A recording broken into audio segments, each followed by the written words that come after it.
Hey, yo, it's a projectile motion, boys, and y'all are going to be learning about some projectile motion today. We're going to be doing some crazy trick shots. Here we go.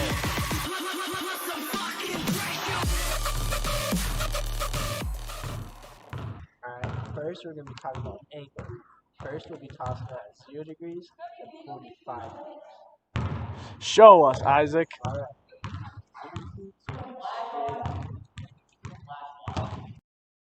Now we're tossing over to Shannon for a 45 degrees.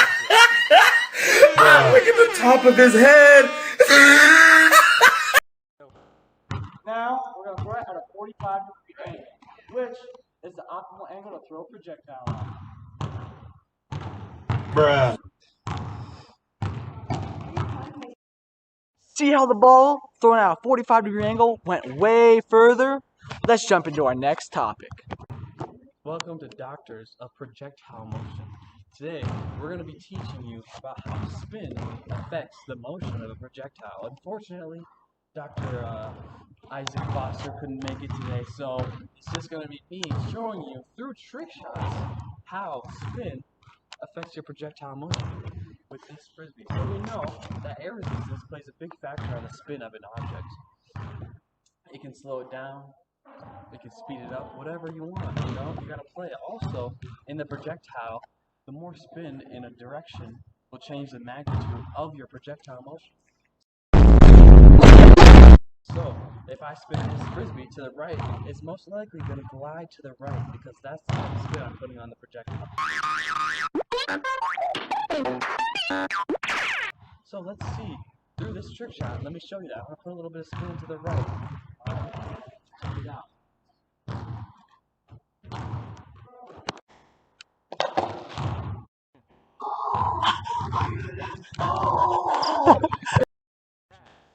How projectile motion can affect the spin of a frisbee. This is Dr. Channing, back at it again with another banger part for you in this video. Now, we're going to go over how air resistance can affect the fall of an object. Now that we're at a greater height, we can see the true effects of air resistance. The green frisbee has a higher surface area and a larger surface area, so that means the impact of air resistance will be greater on it. Now, it should hit the ground after the orange cone.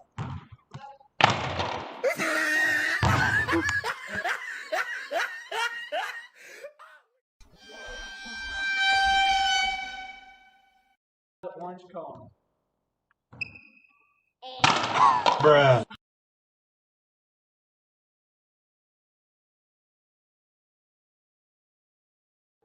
Hooray! As you can see, the air resistance on the green frisbee was much larger, not only because of the larger surface area, but also because the orange cone has slits in it, which allows air to pass through it. Air resistance affects and is a part of projectile motions because it slows the projectile and it controls the spin.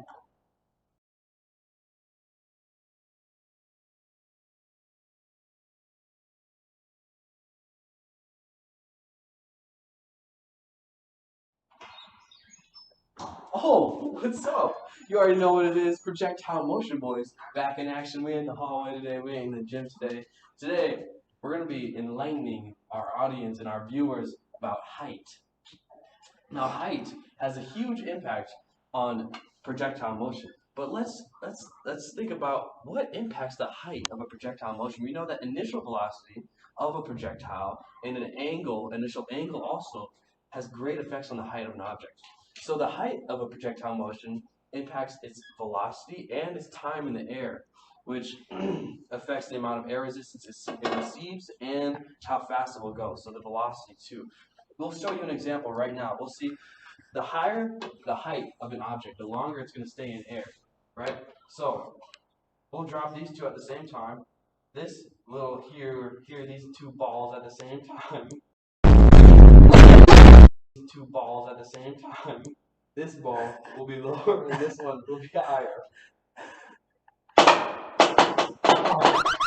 As you can see, the ball that was dropped higher was in the air for longer. Back at it again, projectile motion, boys. Last thing we're talking about is gravity. Gravity will make this ball travel in a parabolic curve.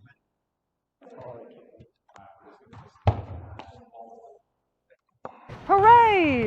Yeah, projectile motion boys out.